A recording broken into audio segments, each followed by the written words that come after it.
Hi, everyone. I'm Greg Clerkson with Global Partner, subbing in for Mike Pacito this month. And as always, I'm joined by the co-founder of DBI and co-portfolio manager, Andrew Beer. Thank you for joining our monthly update on the Global Partner DBI Managed Futures Strategy ETF, ticker DBMF. We've titled this monthly update after the August storm because it was quite a month in markets, during which time DBMF held in relatively well, both absolutely and compared to its competitors.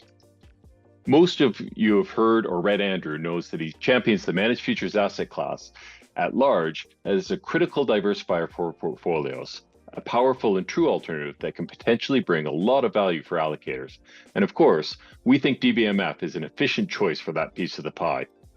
So let's talk about the month that was August, an excellent case study on the effects of market whipsaws, potential regime changes, and volatility at large in managed futures, replication, and DBMF, with performance, positioning, attribution in this August 2024 update.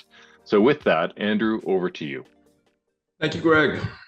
So as you probably noticed, August started with a brutal cross-asset whipsaw. Every trend follower was caught off guard, DBMF included. But the portfolios quickly de-risked, as we want them to do, and we clawed back some of those losses by month end.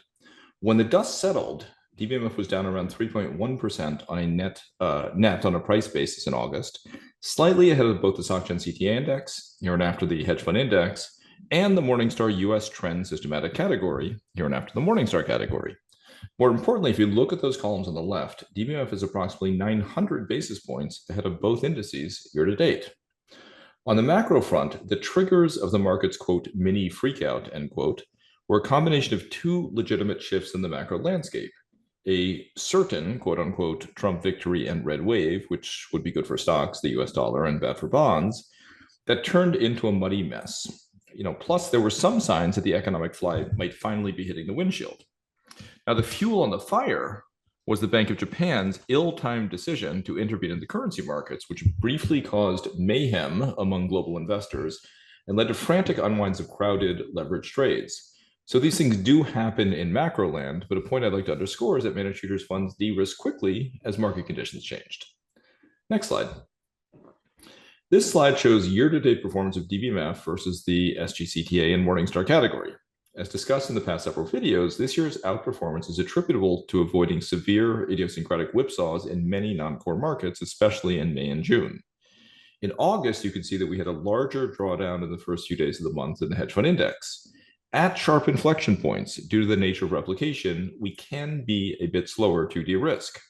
However, as happened last month, if those sharp moves are driven more by technical unwinds, we tend to catch back up when markets stabilize. In any event, while we're not thrilled to have given back half our year-to-date gains in 2 months, we are faring much better than the overall space. Next slide, please. To move to inception to date performance, DBMF has outperformed the target hedge funds by approximately 300 basis points per annum with a correlation of nearly 0.9. More relevant to most listeners, DBMF has more than doubled the performance and Sharpe ratio of the mutual fund and ETF peer group. Next slide, please. And as noted again and again, the real reason people invest in DBMF is for diversification. And hence, here is our regular chart on stocks, bonds, and DBMF. Since inception, DBMF has had a negative correlation to both stocks and bonds and plenty of annualized alpha. Clearly, though, investors have many options other than stocks, bonds, and managed futures. iMGP has put together a great deck that shows DBMF's diversification benefits relative to other common alternatives like commodities, REITs, and various liquid alt strategies. Those charts make the case that managed futures, and DBMF in particular, can anchor the diversifying bucket in this industry-wide shift from 60-40 to 50-30-20. So I strongly encourage you to reach out and get a copy. Next slide, please. Now here's our slide on volatility adjusted positioning. The red dots are from the end of June and the green bars at the end of August. So this is what de-risking looks like in a volatile market. Starting on the left, we've cut long exposure to crude oil, but maintained it for gold. In currencies, we limited the long euro position and reduced our short position, the Japanese yen. On the fixed income side, we covered the treasury shorts and are now modestly long. And finally, we increased overall exposure to equities, primarily by flipping from a short to long position in the S&P 500 futures contracts. To be clear, this is what we expect to see in a managed futures portfolio. If markets whipsaw, managers will cut risk and hunt for new opportunities. Obviously, we cannot avoid losses, but the strategies don't hold on to losing positions with a white knuckle grip. Which brings us to the next slide. And here is contribution by factor. As we did in July, we've broken it down by 1Q, 2Q, and since then to underscore the significance of some of the moves this year. The third quarter so far has been rough, as you can see from losses in both the yen short and bets on rising rates in treasury instruments. Those hits have been partially offset by gains in long gold in the long gold position in euro. Now, equities and crude oil have been neutral to P&L. So the overall narrative is as follows. Many things were working at the same time through June, and we're up 20%. Then a sharp shift in market conditions in July and August meant we gave back half those gains.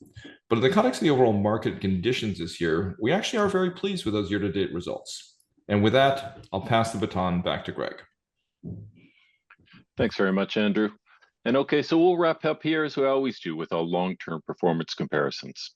Year to date in 2024 through the end of August, DBMF lost a little bit of its outperformance against its two key indices, but it now stands ahead of the SocGen CTA index by 298 basis points annualized and ahead of the Morningstar systematic trend average by over 450 basis points annualized.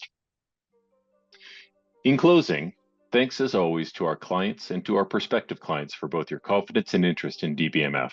If you have any more questions about the strategy, would like further information, or a call with us, please don't hesitate to reach out.